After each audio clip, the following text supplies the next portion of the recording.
Eli was never a top 5 quarterback in football. He was never a top 5 quarterback. He was like he won 2 Super Bowls, and I think, like, let's say Michael Strahan had been on the team for both, and let's say the defense was kind of the same guys both times.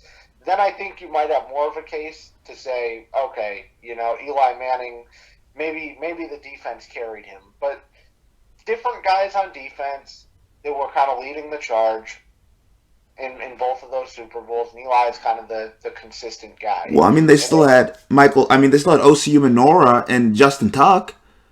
Jason Pierre-Paul was really... I mean, I guess what I'm saying is, like, Eli wasn't even the best player on those teams. Like, it's not like Eli... Like, when people say Eli carried them, like, those Giants... Like, I get it. He played well. When they needed him to deliver, he delivered. But we're talking about 8 games. The guy played over 400 games in his career. I guess that's my thing. When we're putting him in the Hall of Fame for 8 games. He has the kind of some of those iconic postseason moments. When I look at Cam Newton, I can't think of an iconic postseason moment he had. I mean, when he didn't jump on the fumble.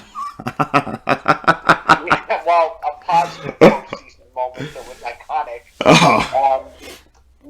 That might be like a Von Miller highlight reel that you're looking at there. That's right. Cam also has the MVP, though. He does have the MVP, but that was one season, man. Correct. But here's the thing. Cam had one season where you could argue he was a top 5 quarterback. Eli never had one. I guess my thing is, for me to put you, my rule for Hall of Fame is, were you ever top 5 in your position? That's where I start. Were you ever top 5 for a sustained period of time in your position? And that's not a bad criterion, but I go back to this too with Manning. What Eli was a very good NFL quarterback who had some really, really good special postseason moments. To me, that's not Hall of Fame. He beat the greatest football player of all time twice in his prime in the Super Bowl. Well, the defense did, but one of those years, though, that Patriots team in 2007, 2008 was maybe considered to be the best team to ever play.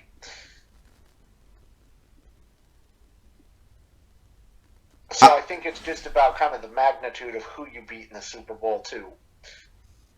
And I agree, but that's still 2 games. I guess my thing is we're doing this off of 2 games. I guess my thing is, like, if you told me, like, Eli was like this really elite quarterback, I'd be like, okay, I can justify that. He just was like an above average quarterback for his career. He was just an above average, like. Well, it's not just those 2 games. I mean, I think about that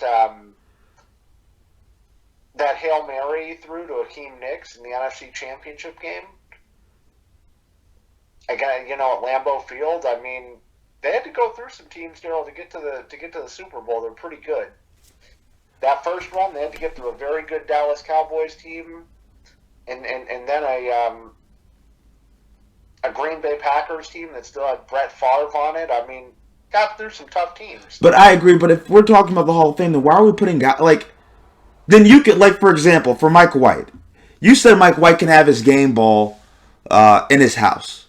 If we want to credit Eli for the postseason moments, that's fine. We can have cutout boards of Eli in the Hall of Fame.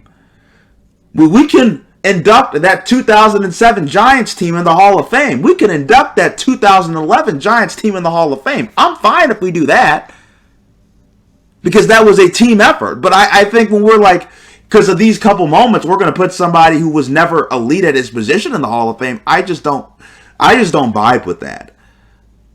I know you're impressed with the MVPs and some of the other stuff, but, really, I mean, I think, Daryl, when it's all said and done, I think Matt Ryan is going to have a better chance at the Hall of Fame than Cam Newton or Phillip Rivers. Well, and I'm not even sure Matt Ryan's going to get in.